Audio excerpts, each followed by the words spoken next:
Sir చింతా రాజశేఖర్ గారు నమస్కారం అండి. ప్రస్తుత ఆంధ్రప్రదేశ్లో జగన్మోహన్ రెడ్డి గారి ఏదైతే ముఖ్యమంత్రి గారు ఉన్నారో వారు చెల్లి ఇచ్చినటువంటి కామెంట్స్ పిసిసి అధ్యక్షులు అయిన తర్వాత పెద్ద ఎత్తున ప్రచారాలు ఉంటున్నాయి. హాట్ కామెంట్స్ అవి వివాదాస్పదం కూడా అవుతున్నాయి చాలా వరకు. వారికి తోడు వివేకానంద రెడ్డి గారి కూతురు కూడా మర్డర్ చేసినటువంటి అవినాష్ రెడ్డిని వెనకేసుకు వచ్చినామని చెప్పేసి ఇటీవల వ్యాఖ్యానించడం జరిగింది. షర్మిల గారి ప్రభావం రేపు ఎన్నికలు ఏ విధంగా ఉండబోతుందంటే? మీకు మీ ఛానల్ వీక్షకులందరికీ వెరీ గుడ్ మార్నింగ్. షర్మిల గారి ప్రభావము ఆంధ్రప్రదేశ్లో ఆమె తీసుకుంటున్న లైన్ అది ఎలా ఉందంటే, చంద్రబాబు నాయుడు స్క్రిప్టో లేకపోతే ఏబిఎన్ రాధాకృష్ణ, వేమూరి రాధాకృష్ణ స్క్రిప్ట్ చదువుతున్నట్టుంది తప్ప ఆంధ్రప్రదేశ్ ప్రజలకి కాంగ్రెస్ పార్టీ బలపడటానికి కానీ ఆంధ్రప్రదేశ్ ప్రజలకి కాంగ్రెస్ పార్టీ ఏం చేస్తుందనే దానికంటే కూడా ఆమె జగన్మోహన్ రెడ్డి గారిని విమర్శించడం మీద ఎక్కువ సమయం పెడుతుంది. అడపాదడపా ప్రత్యేక హోదా గురించి మేము మాట్లాడతాము, ఏం చేసినారు అది ఇది అంటున్నారు. కానీ జగన్మోహన్ రెడ్డి గారికి ఇప్పుడు లోక్సభలో 22 మంది ఎంపీలు ఉన్నారు, రాజ్యసభలో మొన్నటిదాకా 9 మంది, ఇప్పుడు 11 మంది ఎంపీలు ఉన్నారు. కాంగ్రెస్ పార్టీకి మరి లోక్సభలో 50 మంది, రాజ్యసభలో 30 మంది ఎంపీలు ఉన్నారు. జగన్మోహన్ రెడ్డి గారు అన్ని ఎంపీలు పెట్టుకొని ఏం చేశారంటే 31 మంది ఎంపీలకి అంటున్నప్పుడు 80 మంది ఎంపీలు పెట్టుకొని కాంగ్రెస్ పార్టీ ఏం చేసింది ప్రత్యేక హోదా అనేది షర్మిల గారు సమాధానం చెప్పుకోవాలి. 5 సంవత్సరాల తర్వాత మీ కాంగ్రెస్ పార్టీ లోక్సభలో మాట్లాడలేదు, ఏం మాట్లాడారని పదే పదే పలు డిబేట్లలో నేను లేవనెత్తిన తర్వాత మొన్న బడ్జెట్ సమావేశాల్లో గౌరవ్ గొగోయ్ అని ఒక అస్సాంకి చెందిన ఎంపీ చేత ఆంధ్రప్రదేశ్కి ప్రత్యేక హోదా కావాలని 9 సెకండ్ల నిడివితో ఒక ప్రశ్న, ఓన్లీ 9 సెకండ్స్ స్లిప్ తీసి చదివి కింద పెట్టారు. అది కూడా ఎందుకు రిపీటెడ్గా 5 సంవత్సరాల నుంచి మీ లోక్సభలో మీ ఎంపీలే మాట్లాడలేదు అని. అంటే మీరేం చెప్తున్నారంటే కాంగ్రెస్ పార్టీ అధికారంలోకి వస్తే రాహుల్ గాంధీ ప్రధానమంత్రి అయితే పెట్టబోయే మొట్టమొదటి సంతకం ఆంధ్రప్రదేశ్కి ప్రత్యేక హోదా మీద అంటున్నారు. అంటే మీ ఎజెండాలో ఫస్ట్ పాయింట్ అదే అధికారంలోకి వస్తే. అటువంటి దాని మీద మీరు రాహుల్ గాంధీయే మాట్లాడలేదు, మీ సోనియా గాంధీ మాట్లాడలేదు, మీ మల్లికార్జున్ ఖర్గే మాట్లాడలేదు. మీకు ప్రశ్నించే అధికారం ఎక్కడుంది అసలు? ఫస్ట్ వెళ్ళి మీ రాహుల్ గాంధీతో, మీ సోనియా గాంధీతో, మీ మల్లికార్జున్ ఖర్గేతో ఉభయ సభల్లో మాట్లాడించి అప్పుడు రండి. మేము వస్తే 10 సంవత్సరాల ప్రత్యేక హోదా ఇస్తామంటున్నారు వాళ్ళు. మీరు వచ్చి ప్రత్యేక హోదా ఇచ్చిన తర్వాత ఆంధ్రప్రదేశ్ విభజన పాప ప్రక్షాళన జరుగుతుంది, అప్పుడు మీకు ఓట్లు వేస్తారు. అందాక ఓట్లు కూడా వేరు మీకు. షర్మిల గారు చెప్పుకొచ్చేది ఏంటంటే 25కి 25 ఇస్తే కేంద్రం మెడలోంచి తీసుకొని వచ్చా 5 సంవత్సరాలు మీరు చూశారు కదా, దాని మీద వారి పోరాటం ఏంటి అని చెప్పేసి వారు ఏ మేరకు మోదీ గారికి తలకి 5 సంవత్సరాలు నడుచుకున్నారు, ప్రతి బిల్లుకు కూడా ఆమోదం ఏ మేరకు తెలిపాడు అని చెప్పేసి. అలాగే విశాఖ ఉక్కు ఫ్యాక్టరీ ఏదైతే ఉందో కేంద్ర ఆధీనంలోకి వెళ్తుంటే దానికోసం ఏ మేరకు పోరాటం చేశాడు, బేరం ఇది. అలాగే కడప ఉక్కుకు సంబంధించింది కానీ ఇతర విభజన హామీలు సాధించడంలో విఫలమైనాడు జగన్మోహన్ రెడ్డి.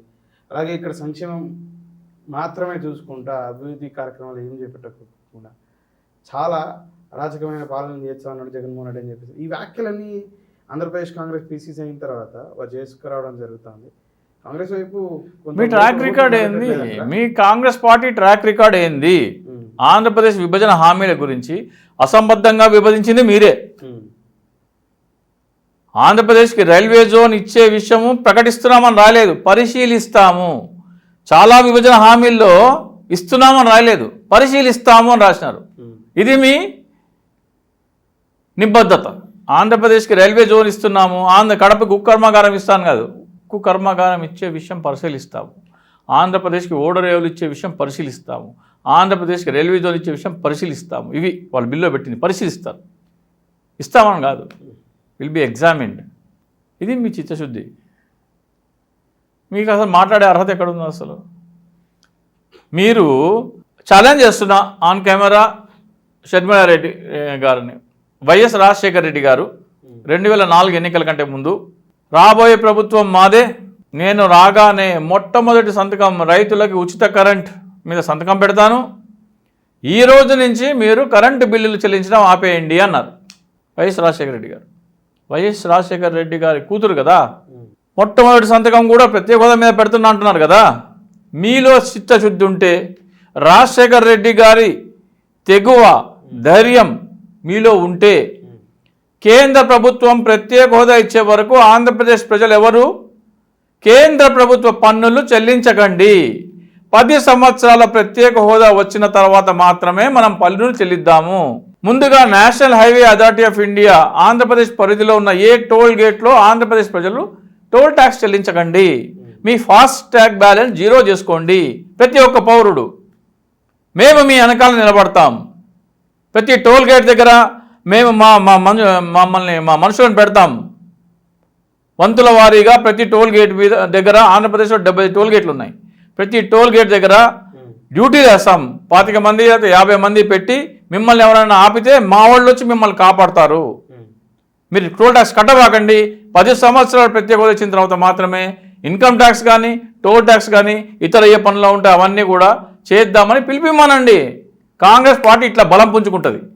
కానీ కాంగ్రెస్ పార్టీ బలం పుంజుకుంటే దెబ్బ తగిలేదు ఎవరికి? చంద్రబాబు నాయుడుకి. బీజేపీతో పొత్తు పెట్టుకున్న చంద్రబాబు నాయుడుకి దెబ్బ తగలనివ్వదు షర్మిలమ్మ. షర్మిలమ్మ చంద్రబాబు నాయుడు మీద ఈగ వాళ్ళనివ్వదు. ఆమె ఓటు బ్యాంక్ గల్లంత కానివ్వదు.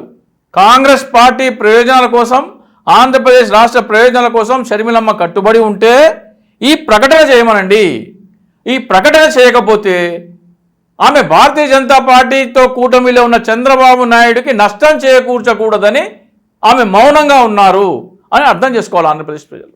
ఇది ఛాలెంజ్ షర్మిలమ్మ. ఇకపోతే షర్మిల గారు పులివెందుల నుంచి పోటీ చేయొచ్చు, అలాగే వారి చెల్లి సునీత గారు వచ్చేసి కడప ఎంపీగా పోటీ చేయొచ్చు అని చెప్పేసి అంటున్నారు.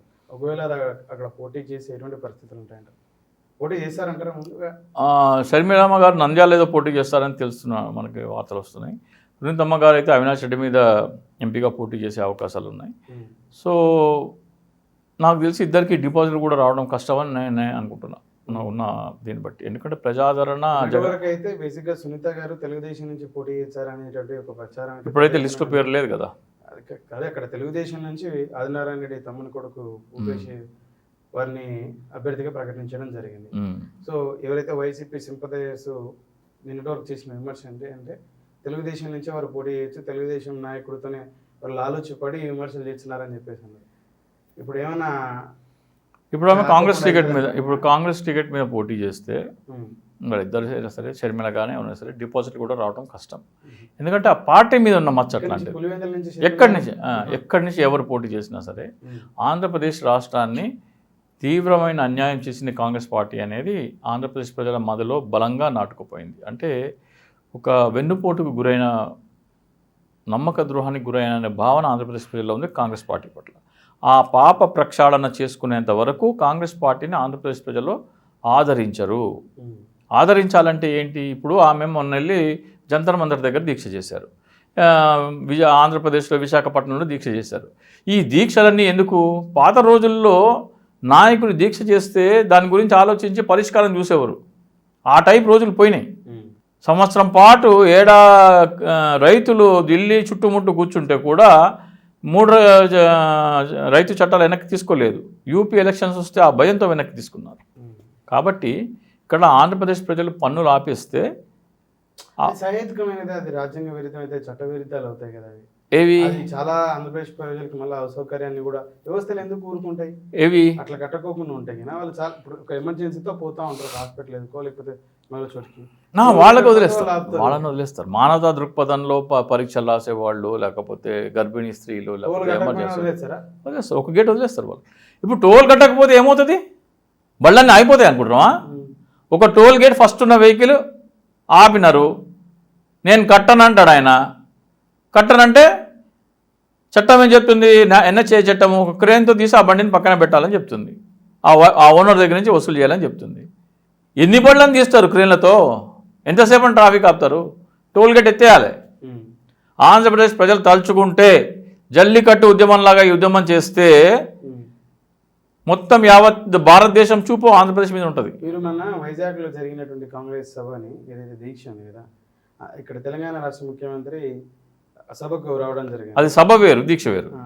ఒక సభకు అయితే రావడం జరిగింది. షర్మిల గారు భవిష్యత్తులో ఆంధ్రప్రదేశ్ ముఖ్యమంత్రి అవుతారు, నేను అండగా ఉంటా అని చెప్పేసి. నిజంగా కాంగ్రెస్ సిద్ధాంతాలని, రాజశేఖర రెడ్డి ఆశయాల్ని ముందుకు తీసుకెళ్లేటువంటి వ్యక్తి షర్మిల గారు, జగన్మోహన్ రెడ్డి గారు కాదు. అహింసా మార్గంతో కాంగ్రెస్ పార్టీ నడుచుకోవడం జరుగుతుంది. కాంగ్రెస్ పార్టీ ఆశయాలు, లక్ష్యాలు వేరు. అరాచకమైనటువంటి మైండ్ సెట్ కలిగినటువంటి వ్యక్తి అని చెప్పేసి వారు కూడా కొన్ని వ్యాఖ్యలు జగన్మోహన్ రెడ్డి గారి మీద చేయడం చేస్తారు. రేపు పొద్దున్న ఒకవేళ ఇండియా కూటమి అధికారంలోకి వస్తే ఇండియా కూటమి నుంచి షర్మిల గారితో బంధనాలు జరపరు. జగన్మోహన్ రెడ్డి గారు వచ్చి మీరు మా కూటమిలో చేరని ఆహ్వానం వస్తుంది. ప్రజాదరణ ఏ నాయకుడికి ఉందో వాళ్ళతోనే చర్చలు జరుపుతారు. రేపొద్దున మోడీకి ఎన్డీఏ కూటమి ఓడిపోయి ఇండియా కూటమి అధికారంలోకి వస్తే ఒక దూత వస్తారు కేంద్ర ప్రభుత్వం నుంచి, రాహుల్ గాంధీ కార్యాలయం నుంచి వచ్చి జగన్మోహన్ రెడ్డితో చర్చ జరిపి మీరు కూడా మా కూటమిలోకి రండి, గతంలో జరిగాన్ని మర్చిపోదాము, అన్నదమ్ములాగా కలిసిపోదాము అని ఆలింగనాలు చేసుకుంటారు. అప్పుడు ఆమె కలుస్తుందా, లేకపోతే మా అన్న ఎట్లా తీసుకుంటాను నన్ను ఎట్లా పక్క పెడతాను బయటకు వస్తుందా, ఆమె ఇష్టం. అది ప్రజాదరణ ఉన్నవాడికే విలువ. ప్రజాదరణ కూడగట్టుకోవటం షర్మిల గారు చెయ్యాలంటే ఆంధ్రప్రదేశ్కి ప్రత్యేక హోదా కోసము జంతర్ మంతర్ దీక్షలు, పేపర్ క్లిప్పింగ్ కోసం కొంతమంది దీక్షలు చేస్తూ ఉంటారు. అంటే షర్మిల గారు నేను అంటలేదు, గత 5 సంవత్సరాలుగా మీరు చూస్తే కొంతమంది పేపర్ కట్టింగ్లతో ఆల్బమ్లు తయారు చేసుకోవడానికి దీక్షలు చేస్తూ ఉంటారు. ఆ దీక్షలు మోడీ కాలు చిటికన వేలు మీద ఎంటిక మీద ఒక ఇసుకరేణం అంతా కూడా ప్రభావం చూపమని వాళ్ళకి తెలుసు. కానీ నేను ఇన్ని పోరాటాలు చేశానని నేనే పోరాటం చేయాలి అని కొంతమంది చేస్తూ ఉంటారు. పోరాటం అనేది నా కంట్రోల్లో ఉండాలి. నేను చిటికేస్తే పోరాటం ఉద్యమం లేగాలి, నేను చిటికేస్తే పడుకోబెట్టాలి. ఆ చిటిక ఎప్పుడు వేయాలో ఎవరు చెప్తారు? చంద్రబాబు నాయుడు చెప్తాడు. నేను కమ్యూనిస్ట్ పార్టీ నాయకులను కలిసినాను, ఉభయ కమ్యూనిస్ట్ పార్టీ నాయకులను కలిశాను, చలసాని శ్రీనివాస్ని కలిశాను, అందరం కలిసి పోరాడదామంటారు కదా. ప్రత్యేక హోదా కోసం బ్యాడ్జీ పెట్టుకోమంటే నేను పెట్టుకోనంటారు వాళ్ళు. జేడీ లక్ష్మణ్ గారితో ఈ చలసాని శ్రీనివాస్ తిరుగుతాడు, కానీ జేడీ లక్ష్మణ్ గారు మా బ్యాడ్జీ పెట్టుకుని కనబడతాడు, ఈయనమ్మా బ్యాడ్జీ పెట్టుకోడు. ఉభయ కమ్యూనిస్ట్ నేతల దగ్గరికి వెళ్ళి ప్రతిపాదన చేస్తే పెనుమల్లి మధు, రామకృష్ణ ఇద్దరు చాలా మంచి ఆలోచన, కానీ ఇది సమయం కాదు అన్నారు. 2021లో నేను వెళ్ళి కలిస్తే. సో ఏది అనువైన సమయం ఎవరు డిసైడ్ చేస్తారు? వీళ్ళకి చంద్రబాబు నాయుడు డిసైడ్ చేస్తాడు. వీళ్ళు వెళ్ళి అమరావతిలో పోరాటాల్లో పాలు పంచుకుంటారు, కానీ ప్రత్యేక హోదా కోసం వీళ్ళు పోరాడరు. చంద్రబాబు నాయుడు ఏ పోరాటం చేస్తే అదే పోరాటం చేయాలా. చెప్పాను కదా, అవి కేవలము ఆల్బమ్ కోసం చేసే ఉద్యమాలు, వీడియో క్లిప్పింగ్ల కోసం చేసే ఉద్యమాలు. ఉద్యమం వాళ్ళ కంట్రోల్లో ఉండాలంటారు. నేను ఉద్యమం లేగాలి అనుకుంటే ఉద్యమం లేగాలి, నేను ఉద్యమాన్ని పడుకోబెట్టాలంటే పడుకోబెట్టాలి. నేను చెప్పేది ఆ ఉద్యమాలు కాదు. టోల్ ట్యాక్స్ చెల్లించడం ఆపేంటంటే ప్రతి ఒక్క పౌరుడు ఉద్యమంలో పాల్గొనాలి. బ్యాడ్జీ పెట్టుకోమంటే ప్రతి ఒక్క పౌరుడు బ్యాడ్జీ పెట్టుకుంటే ఉద్యమంలో ప్రతి ఒక్కరు భాగస్వామి అవ్వాలి. నా తరహా ఉద్యమం ఏంటంటే 5 కోట్ల మంది ఉద్యమం చేయాలి, 5 కోట్ల మంది గళం విప్పాలి. నా తరహా ఉద్యమం అది. ఆ తరహా ఉద్యమం ఏంటి? నేను ఉద్యమం లేగాలి, జో కొడితే పడుకోవాలి. నా తరహా ఉద్యమం ఒకసారి లేచింది అనుకో, నాయకుడు ఎవడైనా సరే ఉద్యమం ఆపడంటే ఆడికి పాడగడతారు. ఏ నాయకుడైనా సరే టోల్ ట్యాక్స్ కట్టొద్దన్న తర్వాత అది అందరం ఉద్యమం అందుకుంది అనుకోండి, ప్రత్యేక హోదా రాకపోయినా కానీ టోల్ ట్యాక్స్ కడదామని నాయకుడు అన్నాడు అనుకోండి, వాడికి పాడగట్టి శ్మశానానికి పంపిస్తారు. ఆ తరహా ఉద్యమం ప్రజలు చేయాలంటున్నాను నేను. ఆ తరహా ఉద్యమం వాళ్ళకి ఇష్టం లేదు. బ్యాడ్జీ పెట్టుకుంటే ఏమవుతుంది? ప్రజలందరూ ఉద్యమకారులు అయిపోతారు. ఉద్యమం కంట్రోల్ చేయలేము, ఉద్యమాన్ని పడుకోబెట్టాలంటే పడుకోబెట్టలేము. సో ఈ ఉద్యమం అనేది ప్రజల చేతిలోకి వెళ్ళకూడదు అనేది కొంతమంది ఉద్యమకారుల ఉద్దేశం. సమయం రాలేదు, ఇప్పుడే సమయం కాదు, మీ ఉద్యమం మీరు చేయండి, మేము చెయ్యము అంటే ప్రజలు చేసే ఉద్యమాన్ని వాళ్ళు ఆదరించరు. ఉద్యమం మెయిన్ స్విచ్ కంట్రోల్ వాళ్ళ చేతిలో ఉండాలనుకుంటారు. ఇది 2 ఉద్యమాలకి మధ్యలో ఉన్న వ్యత్యాసం. ఆంధ్రప్రదేశ్ హక్కుల మీద ఈ 100 రోజులలో ఆంధ్రప్రదేశ్ కాంగ్రెస్ పార్టీ పీసీసీగా షర్మిల గారు ఏ మేరకు పోరాటం చేశారంటే, ఎందుకంటే పోరాటం చేయట్లేదని జగన్మోహన్ రెడ్డి గారిని విమర్శిస్తున్నారు, వీరు ఏ మేరకు ఈ 100 రోజుల్లో చేశారంటే కాంగ్రెస్ పార్టీ ఏం పోరాటం చేసిందో చెప్పండి. ఇప్పుడు జగన్మోహన్ పెద్ద ఎత్తున వారు తిరగడం జరిగింది, మాట్లాడడం జరిగింది, కానీ మళ్ళీ ఎందుకో స్తబ్దంగా ఉన్నారు గత 20 రోజుల నుంచి అని చెప్పేసి. ఇప్పుడు ఆమె చెప్తున్నాను కదా, వేమూరి రాధాకృష్ణ గారి ప్రసంగాలు చదువుతున్నారు, ఆయన స్క్రిప్ట్ చదువుతున్నారు అనే ముద్ర ఆల్రెడీ ఆమె మీద పడ్డది. ఏ వేమూరి రాధాకృష్ణ గారు? ఆంధ్రజ్యోతి, ఏబిఎన్ ఆంధ్రజ్యోతి వేమూరి రాధాకృష్ణ గారు స్క్రిప్ట్ చదువుతున్నారు. మరి ప్రత్యేక హోదా కోసం ఏం పోరాటం చేస్తావు? ప్రకటనలతో రాదు కదా ప్రత్యేక హోదా. మీకు నంబర్స్ లేవు పార్లమెంట్లో, నువ్వు పోరాటాలు చేయాలి. పోరాటాలు చేయడానికి 2025 ఫిబ్రవరి 2020 రోజున నేను మీకు కావాలంటే చూపిస్తాను, అది వాళ్ళకి బ్యాడ్జీలు అందజేయడం జరిగింది. ఆయన ప్రతిజ్ఞ కూడా ఒక నమూనా ప్రతిజ్ఞ చదివి ఈ ప్రతిజ్ఞలు చేయిస్తా అని చెప్పి తులసిరెడ్డి గారు చెప్పారు. ఈ రోజుకి 4 సంవత్సరాల 2 నెలలు అవుతుంది. 2వ తారీఖు వస్తే, ఏప్రిల్ 5వ తారీఖు వస్తే 4 సంవత్సరాలు 2 నెలలు. గారి ప్రసంగాలని లేకపోతే వారిచ్చిన స్క్రిప్ట్ ని షర్మిల గారు ఎందుకు ఏఐసిసి కానీ లేకపోతే ఇక్కడ ఏదైతే ఆంధ్రప్రదేశ్ కాంగ్రెస్ ఏఐసిసి ఒకసారి పిసిసి పదవి ఇచ్చిన తర్వాత ఆంధ్రప్రదేశ్లో ప్రతిదీ జోక్యం చేసుకొని నువ్వు ఇది చేయి నువ్వు చేయి అని చెప్పరు. ఆ ఏఐసిసి ఇన్ఛార్జే ప్రతి ఒక్కళ్ళు బ్యాడ్జ్ పెట్టుకోవాలని ఓమెన్ చాందీ గారు చెప్పారు, మేయప్పన్ గారు చెప్పారు. 4 సంవత్సరాల నుంచి చేయలేదు, వాళ్ళ చిత్తశుద్ధి లేదు. కాంగ్రెస్ పార్టీ ఆంధ్రప్రదేశ్లో తెలుగుదేశం నడిపిస్తుంది. కాంగ్రెస్ పార్టీని, ఏపీ కాంగ్రెస్ పార్టీని తెలుగుదేశం నడిపిస్తుంది. తెలుగుదేశం ఉద్యమం చేయాలంటే మొన్నటి వరకు జనసేనని తెలుగుదేశం నడిపిస్తుందని కమ్యూనిస్టులను కూడా ఇది ఓపెన్ సీక్రెట్, అందరికి తెలుసు. బీజేపీని కూడా ఇప్పుడు బీజేపీ అధికారంలో ఉంది కాబట్టి వాళ్ళు చేయరు, వాళ్ళు వీళ్ళని నడిపిస్తారులే. కానీ ఇప్పుడు బీజేపీకి సంబంధించిన ఏదైతే ఇప్పుడు నిన్న అవకాశాలు పొందారో పోటీ చేయడానికి సుజనా చౌదరి గానీ అందరూ తెలుగుదేశం నుంచి వెళ్ళిన వాళ్ళకే ఎక్కువ ఉంది. పురంధరేశ్వరి మరి కూడా చంద్రబాబు నాయుడు ఇక్కడ ఏంటంటే అమరావతి అనేది పెద్ద మెయిన్ అది వాళ్ళ దగ్గరికి. అమరావతిలో 5 లక్షల కోట్ల అక్కడ ఏంటి దోచిన సొమ్ము చెట్టు త్వరలో పాచిపెట్టినట్టు అక్కడ పాతి పెట్టినారు. దాంట్లో వాటాల కోసం అందరూ కలిసినారు. నేను ఏమంటా అంటే ఇప్పుడు మరి బీజేపీని కూడా చంద్రబాబు నడిపిస్తున్నాడు అని చెప్పేసి భావించాలా? ఏది ఆంధ్రప్రదేశ్ బీజేపీ చంద్రబాబు మాట చెల్లింది కదా. సోము వీర్రాజుకు టికెట్ లేదంటే ఎవరు మాట చెల్లినట్టు? సోము వీర్రాజు పురంధరేశ్వరి కాంగ్రెస్ నుంచి వచ్చింది. సోము వీర్రాజు జన్మతః బీజేపీ వ్యక్తి, ఆయనకు టికెట్ లేదు. జీవీఎల్ నరసింహారావుకి టికెట్ లేదు.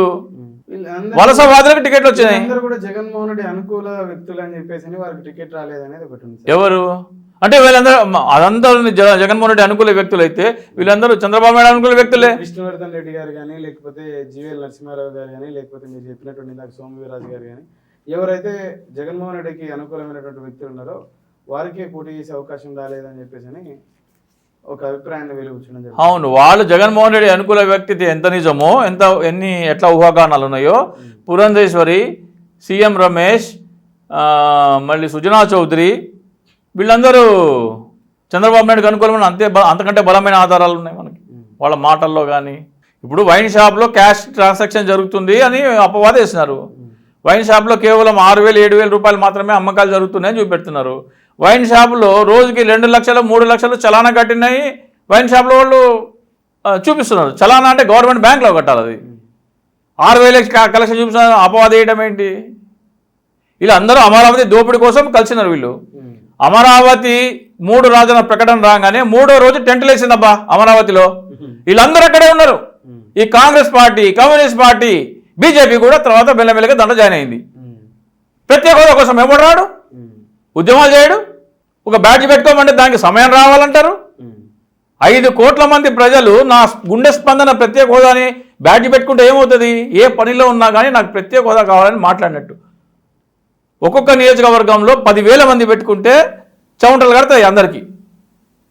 ఎందుకంటే గెలిపోవటంలో 10,000 ఓట్లనే తారుమారు అయిపోతుంది. 4 సంవత్సరాలలో కాంగ్రెస్ పార్టీ ఒక్కొక్క నియోజకవర్గంలో 10,000 మందిని ఇన్ఫ్లుయెన్స్ చేయలేకపోయిందా? బ్యాడ్జీలు స్పాన్సర్ చేస్తే మీరు ఎవరి కంట్రోల్ నడుస్తున్నారు? కళ్ళ కట్టినట్టు కనబడతలేదా? ఈ ప్రకటన చేయమనండి, కేంద్ర ప్రభుత్వ పనులు ఆపేస్తామని. గాంధీజీ ఏం చేసినారు? ఉప్పు సత్యాగ్రహం చేసినారు. సహాయ నిరాకరణ, విదేశీ వస్తువులు కొనము, గాంధీజీ గారి స్ఫూర్తితో నడిచే పార్టీ కదా. వైఎస్ రాజశేఖర రెడ్డి గారు మీరు కరెంటు బిల్లులు చెల్లించకండి నేను చూసుకుంటా అన్నారు కదా. షర్మిల ఆయన బిడ్డనే కదా. మీ పార్టీ స్ఫూర్తిదాత అయిన గాంధీ గారిని తీసుకున్నా కానీ, లేకపోతే వైఎస్ రాజశేఖర రెడ్డి కూతురుగా తీసుకున్నా కానీ షర్మిల గారిని ఆ ప్రకటన చేయమనండి. ఆ ప్రకటన చేస్తే చంద్రబాబు నాయుడు 10 సీట్లు కూడా గెలవాడు. బీజేపీతో పొత్తు పెట్టుకున్న ఆ ఉద్యమం కనుక మొదలైతే చంద్రబాబు నాయుడు 10 సీట్లు కూడా రావు, కాంగ్రెస్ పార్టీకి 10 సీట్లు వస్తాయి. ఓటర్ తీసుకుని మీరు రాజశేఖర్ గారు, ఇప్పుడు ఇందాక మనం ఒక వర్షన్ ఏదైతే కొందరు వ్యక్తులు అంటే ఒక వాదన తీసుకొచ్చే వ్యక్తులనే మాట్లాడాం. అయితే చంద్రబాబు నాయుడుకి సంబంధించిన అనుకూల వ్యక్తులకి టికెట్లు వచ్చాయని చెప్పేసి. అయితే ఈ పొత్తు జనసేన, బీజేపీ, తెలుగుదేశం పొత్తు ఓకే అవ్వడానికి విశేష కృషి చేసినటువంటి రఘురామ కృష్ణరాజు గారికి, అంటే నేషనల్ లెవెల్లో చాలా ఇన్ఫ్లుయెన్స్డ్ పీపుల్ అని చెప్పేసి నిన్నటి వరకు పెద్ద ఎత్తున వారి మీద చెప్పుకోవడం జరిగింది. వారికి నరసాపురం టికెట్ ఏదైతే రాలేదో దీన్ని ఎలా చూడాలంటారు? వారు చేసినటువంటి విమర్శ ఏంటంటే నాకు టికెట్ ఇప్పించలేకపోయాడు చంద్రబాబు నాయుడు, ఇంకా రేపు కేంద్రం నుంచి ఏం నిధులు సాధించగలుగుతాడు, ఏ విధంగా పోలవరం పూర్తి చేయగలుగుతాడు, స్పెషల్ స్టేటస్ తీసుకురాగలుగుతాడు అని చెప్పేసి వారి విమర్శ. ఇంకా జగన్మోహన్ రెడ్డి చెప్పు చేతుల్లోనే బీజేపీ పార్టీ ఉంది, జగన్మోహన్ రెడ్డి గారు చెప్పినట్టే నడుచుకుంటా ఉంది బీజేపీ అని చెప్పేసి వారు ఒక విమర్శ. ఇప్పుడు బీజేపీ ఈ కూటమిలో కలిస్తే 10 సీట్లు ఎక్కువ వస్తాయి వైసీపీకి అనేది ముందటి నుంచి మనం విశ్లేషణ చెప్తూనే వచ్చినాం. ప్రత్యేక హోదా ఇవ్వలేదని, విభజన హామీలు నెరవేర్చలేదని ఆగ్రహం కానీ, లేకపోతే మైనార్టీ ఓటు కానీ ఇంకో 10 సీట్లు ఎక్కువ రావడానికి దోహదపడుతుంది అని ప్రతి ఒక్కరికి తెలుసు. అయినా కానీ మీరు పొత్తెందుకు పెట్టుకున్నారు? జగన్మోహన్ రెడ్డి గారు పెట్టిన కేసులు తర్వాత, ఎన్నికల తర్వాత జైలుకి పోతే ఒక రక్షణ కవచం, శరణు అని పాదాల చుట్టూ తిరగడానికి ఒక అవకాశం కోసం పొత్తు పెట్టుకున్నారు తప్ప, మీరు పొత్తు పెట్టుకుంటున్నారని భారతీయ జనతా పార్టీతో అంటేనే మీరు ఓటమిని అంగీకరించినట్టు. మీరు బీజేపీతో పొత్తు పెట్టుకోవడం అంటే 10 సీట్లు 12 సీట్లు కోల్పోతున్నట్టు లెక్క. అయినా కానీ పొత్తు పెట్టుకుంటున్నారంటే ఏంటి? మీరు ఓడిపోయి మీకు ఖరారైపోయింది. తర్వాత మేము కేసుల నుంచి తప్పించుకోవడం కోసం పొత్తు పెట్టుకున్నారు. అది ఏ రఘురామకృష్ణరాజు పవన్ కళ్యాణ్ వల్ల కాదు. అది 40 సంవత్సరాల నుంచి TDP Janasena make and break arrangement ఉన్నాయి. కలవడం విడిపోవడం జరిగింది. వెంకయ్య నాయుడు చూసినారు. ఇప్పుడు ఆయన సైలెంట్గా ఉంటే సుజనా చౌదరి, సీఎం రమేష్ చూస్తారు, లేకపోతే పురంధరేశ్వర చూస్తుంది. పవన్ కళ్యాణ్ ఏం అవసరం లేదు వాళ్ళకి. వీళ్ళు దేహి అని వెంటబడి, అది కూడా మేము గెలిస్తే మా కేంద్రంలో ఆంధ్రప్రదేశ్ కోటాలో ఒక 10 వస్తుందని ఆశపడ్డారు. కానీ భారతీయ జనతా పార్టీ పోటీ చేసే 6 ఎంపీ నియోజకవర్గాలలో, 10 అసెంబ్లీ నియోజకవర్గాలలో మొత్తం 16 చోట్ల డిపాజిట్ కూడా రాదు. ఇది రాసి పెట్టుకోండి. ప్రజాగలం అని చెప్పేసి చంద్రబాబు నాయుడు గారు ప్రజల్లోకి వెళ్ళింది. ఒక సభను అడ్రస్ చేసుకుంటూ వాళ్ళు అడిగితే మనం పొత్తు పెట్టుకున్నాం కానీ మనం వాళ్ళ దగ్గరికి పోలేదని చెప్పి చంద్రబాబు నాయుడు ఎంతటి దగులుబాజీ రాజకీయాలు చేస్తాడో ఇంతకంటే నిదర్శనం అవసరం లేదు. ఆయన మాట్లాడే ప్రతిదీ పచ్చి అబద్ధము, నయవంచన, నమ్మక ద్రోహము, బూటకము. అది పదే రుజువైంది. ఈ రోజున ఒక టిప్పర్ డ్రైవర్కి టికెట్ ఇస్తే హేళన చేస్తున్నాడు, ఆయన అవహేళన చేస్తున్నాడు. అదే టిప్పర్ డ్రైవర్ గెలిచిన తర్వాత తొడగొట్టి మీసం తిప్పి చూపిస్తాడు పవన్ కళ్యాణ్కి. టిప్పర్ డ్రైవర్లు పోటీ చేయకూడదా? అంటే కోట్లు ఉన్న మీ కులం వాళ్ళే పోటీ చేయాలనా? వ్యాపారస్తులు నీకు 30 కోట్లు, 40 కోట్లు, 100 కోట్లు ఇచ్చి టికెట్లు కొనుక్కోవాలా? సామాన్య పౌరుడికి టికెట్ ఇస్తే నువ్వు ఓర్వలేవా? అంతా హేళన చేస్తున్నావా? ఎన్నికలు అయిపోయిందా చూడండి. ఈ నర్సాపురం ఏదైతే రఘురామకృష్ణ టికెట్ రాకపోవడంలో ఏమంటారు? అంత ఆయన ఓవర్ కాన్ఫిడెన్స్. రఘురామకృష్ణరాజుకి టికెట్ రాదని ఎప్పుడు ఆయన జాగ్రత్త పడాలి. అమిత్ షా ఇంటికి చంద్రబాబు నాయుడు, పవన్ కళ్యాణ్ రాలేదంటారా? ఇప్పుడు చంద్రబాబు నాయుడు, పవన్ కళ్యాణ్ అమిత్ షా గారిని కలవడానికి వెళ్ళారు. వెంట రఘురామకృష్ణరాజు కూడా వెళ్ళారు. లోపలికి రఘురామకృష్ణ రానేది గేట్ పెట్టి నిలబెట్టినారు. బల్బు వెలిగితే వెలగాలి. అప్పుడే బల్బు వెలగలేదు. బీజేపీకి నువ్వు ఇష్టం లేదు అంతే. అమిత్ షా గారింటికి వెళ్తుంటే నీకు అంత పోటుగాడు అయితే, నీకు అంత ఇన్ఫ్లుయెన్స్ ఉంటే, పవన్ కళ్యాణ్ చంద్రబాబు నాయుడు అమిత్ షా ఇంటికి వెళ్ళినప్పుడు ఈయన గేట్ బయట ఎందుకు నిలబెట్టారు? ఈయననే కలిపినాడు కదా, మధ్యవర్తి ఈయననే కదా, పెళ్లి ఈయన చేసినాడు కదా. పెళ్లి పెద్ద అయితే మరి లోపల రానివ్వాలి కదా. ఆయన ఫస్ట్ తీసుకువచ్చి ఆయన ఎమ్మట వీళ్ళిద్దరు పోవాలి కదా. మనం చెప్పుకునే డబ్బా వేరు, అక్కడ పరిస్థితి వేరు. మరో 2 రోజుల్లో బీజేపీ నుంచి పోటీ చేసే అవకాశం లభించవచ్చు అని చెప్పేసి మరో ప్రచారం జరుగుతుంది. అక్కడ వ్యతిరేకత తీసుకురావాలని అక్కడ నిరసన గండాలు కూడా ఇప్పిస్తున్నారు వర్మ గారు, శ్రీనివాస వర్మకి వ్యతిరేకంగా. చూద్దాం ఏం జరుగుతుందో. బీజేపీ నుంచి అవకాశం ఒకసారి బీజేపీ ఇచ్చిన తర్వాత మళ్ళీ వెనక్కి వెళ్తుంది. ఆంధ్రప్రదేశ్ అంటేనే వాళ్ళకి ఇంట్రెస్ట్ లేదు. మళ్ళీ వాళ్ళకు ఉన్న పెద్ద రాష్ట్రాల మీద వాళ్ళు దృష్టి పెడతారు. గెలవని సీట్లు, దానికి పేచి పంచాయతీలు తేల్చడానికి వాళ్ళకి అంత సమయం లేదు. నర్సాపురం నుంచి కూడా ఇచ్చిన తర్వాత టీడీపీ పోటీ చేసిన ఇవ్వచ్చు. ఏలూరు, రాజమండ్రి, ఎక్కడో రాజమండ్రి అంటే ఇవ్వచ్చు. కాళ్ళు గడ్డాలు పట్టుకొని బతులు ఆడుకొని ఎవరెవరు పట్టుకున్నా కానీ వాళ్ళు ఒకటే కదా. ఇకపోతే సార్, ఈ రఘురామకృష్ణరాజు గారి ఉదాహరణ కొంచెం పక్కన పెడితే పవన్ కళ్యాణ్ గారు పిఠాపురంలో గెలిచే అవకాశాలు ఏం మేరకున్నాయంటారు? పవన్ కళ్యాణ్ గురించి ఏం మాట్లాడాలబ్బా, ఏమైనా మాట్లాడితే కోపం వస్తుంది వాళ్ళకి. జెండా సభలో ఒక మాట అన్నాడు పవన్ కళ్యాణ్. క్లేమోర్ మైన్లో, అలిపిరిలో క్లేమోర్ మైన్ పేలితే అంబాసిడర్ కారు 16 అడుగులు గాల్లోకి ఎగిరి కింద పడిన తర్వాత డోర్ తెరుచుకుని షర్టు దులుపుకొని చలో బ్రదర్ మళ్ళీ రాజకీయం చేద్దామన్నారు. ఒక్క నిమిషం కూడా, ఒక క్షణం కూడా ఆలోచించలేదు. అది చంద్రబాబు నాయుడు అన్నాడు. అరే మరి మీ అన్న పార్టీ ఎందుకు పెట్టాడు, నువ్వెందుకు పార్టీ పెట్టు? విజనరీ, క్లేమోర్ మైన్లో తట్టుకుని కూడా రాజకీయాలు, ఒక్క నిమిషం కూడా ఆలోచించకుండా షర్టు దులిపేసుకొని రాజకీయాలు చేస్తాడు. హైదరాబాద్ నిర్మించినాడు. సాఫ్ట్వేర్ పితామహుడు, రాజకీయ దురంధరుడు, అనుభవజ్ఞుడు. మీ అన్న ఎందుకు పార్టీ పెట్టినాడు? చిరంజీవి. ప్రజారాజ్యం ఎందుకు పెట్టినావు? ప్రజారాజ్యం పెడితే అన్నయ్య నువ్వేం పిచ్చోడువా? క్లేమోర్ మైన్ పేరితే 16 అడుగులు వేసి కారు కింద పడితే కూడా షర్టు దులుపుకొని రాజకీయం చేసే చంద్రబాబు నాయుడు ఉండగా నీకెందుకు పార్టీ అన్నయ్య చెప్పాలా? ఈయన యువరాజ్యం అధ్యక్షుడు కదా. పోనీ అన్నయ్య అయిపోయింది, నువ్వెందుకు పార్టీ పెట్టినావు? నువ్వెందుకు పార్టీ పెట్టినావు? పెట్టాల్సిన అవసరం లేదు కదా. అంటే నువ్వు చెప్పే ప్రతి సొల్లు విని నీకు ఏ ఊసరు వెళ్ళి రంగులు మార్చడం, నువ్వు రంగులు మారిస్తే వాళ్ళు కూడా రంగులు మార్చాలనా? సిగ్గుందా నీకు అసలు? పెద్ద పెద్ద డైలాగులు చెప్తావు. అడ్వర్టైజ్మెంట్ నేను ఎందుకు చేయనంటే అద్దంలో నా మొహం నేను చూసుకున్నప్పుడు నువ్వు వాడని ప్రోడక్ట్ ప్రజలకు ఎందుకు వంట కడుతున్నావు అని నా ప్రతిబింబం నన్ను ప్రశ్నిస్తుంది అని చెప్తావు. అంతటి నిజాయితీ పరుడా నువ్వు? ఒకసారి నువ్వు ఏం మాట్లాడుతున్నావో ఒక్క వీడియోలన్నీ పక్క పక్కన చేసుకుంటే సిగ్గు శరమునోడు అయితే ఊరేసుకుని వస్తావు నువ్వు. సిగ్గుందా అసలు? ఏమి ఆడియో ఫంక్షన్లో ఒక హీరోని ఇంకో హీరో పొగుడుతాడు చూడు, అట్లా పొగుడుకున్నాడు జెండా సభలో. అనే పార్టీ ఎందుకు? పార్టీ ఎందుకు అసలు? ఎవరెవరికి టికెట్లు ఎగ్గొట్టిండు? జీవితం దారబోస్తున్నారు ఆయన పార్టీ కోసం. 10 సంవత్సరాలు. పోతిన వెంకట మహేష్కి టికెట్ లేదు, పంచకర్ల సందీప్కి టికెట్ లేదు, తిరుపతిలో 2 ఉంటారు వాళ్ళకి టికెట్ లేదు. మాట్లాడదాం. అంటే వారిని నమ్ముకునే వాళ్ళకి అవకాశాలు లేకపోవడం అనే అంశం. పిఠాపురంలో లక్ష మెజారిటీతో పవన్ కళ్యాణ్ గారిని గెలిపించాలని చెప్పేసి వర్మ గారు శుభ్రం చేయడం జరిగింది. నిజంగా పరిస్థితి ఉంది సార్? గెలిస్తే మహా గొప్ప. గెలవచ్చు 1000, 2000, మహా అయితే 5000 లోపల మెజారిటీతో బయటపడవచ్చు. అసెంబ్లీలోకి అడుగు పెడతారంటారా? సరే, బయటపడవచ్చు కష్టం మీద. 1,00,000 మెజారిటీ అంటే రాజకీయ నాయకుడికి ఒక విజ్ఞత, ఒక పార్టీ అధ్యక్షుడు మాట్లాడేదానికిను కళ్ళు కాంపౌండ్ బయట మందు దాగి మాట్లాడేవానికి తేడా ఉంటుంది. 2,23,000, 2,40,000, 2.5 లక్షల ఓటు బ్యాంక్ ఆడ 80% ఓటింగ్ అయితే 2 లక్షల పోలింగ్ అవుతుంది. 2 లక్షల పోలింగ్ అయితే నీకు 1,00,000 మెజారిటీ రావాలంటే మిగతా కూడా ఎంత మనకి 50,000 వస్తే నీకు 1,50,000, నీ అపోనెంట్కి 50,000 వస్తే నీకు 1,50,000 వస్తే నీకు అప్పుడు 1,00,000 మెజారిటీ వస్తుంది. అంత హీనంగా కనపడుతుంది వంగా గీత. ఇదే వంగా గీత గారు మీ ఆఫీస్కి వస్తే మీరు ఏం చేస్తారు? ఇప్పుడు 2019లో నేను పోటీ చేస్తే 137 సీట్ల నాకు 30-40 సీట్లు ఇవ్వలేదు అని మొగుడు చచ్చిపోయిన పెళ్ళాంలాగా ఏడుస్తాడు. ఎట్లా ఉంటుందంటే, నేను ఐఏఎస్ అవుదాం అనుకున్న, ఇంటర్మీడియట్ పరీక్షలు రాసిన, ఎగ్జామినర్ నన్ను పాస్ చేసుకోలేకపోయినాడు. ఎగ్జామినర్ నన్ను పాస్ చేసుకుని ఉంటే నేను ఒక ఐఏఎస్ అయ్యి ఆయనకి ఇచ్చేటోడిని అన్నట్టుంది. నేను ఎగ్జామ్ సరిగా ఏడవక, చాతగాక, చదవక ఫెయిల్ అయినా అని చెప్పుకోవట్లేదు. ఎగ్జామినర్ నన్ను పాస్ చేసుకోలేకపోయినాడు, నన్ను పాస్ చేసుకునే అదృష్టం కూడా లేకపోయింది పాపం ఎగ్జామినర్కి అని. 30-40 సీట్లు ఇవ్వడానికి నువ్వు ఎక్కడున్నావు? 2014 నుంచి 2018 ఆవిర్భావ సభ వరకు నువ్వు ఎక్కడున్నావు? పత్తాకి లేవు. వచ్చి ఏడాది ముందర రేపొద్దున నామినేషన్ లాస్ట్ డే అంటే ఈ రోజు కూడా బీఫామ్ ఎవరికి ఇస్తున్నాడో తెలియదు.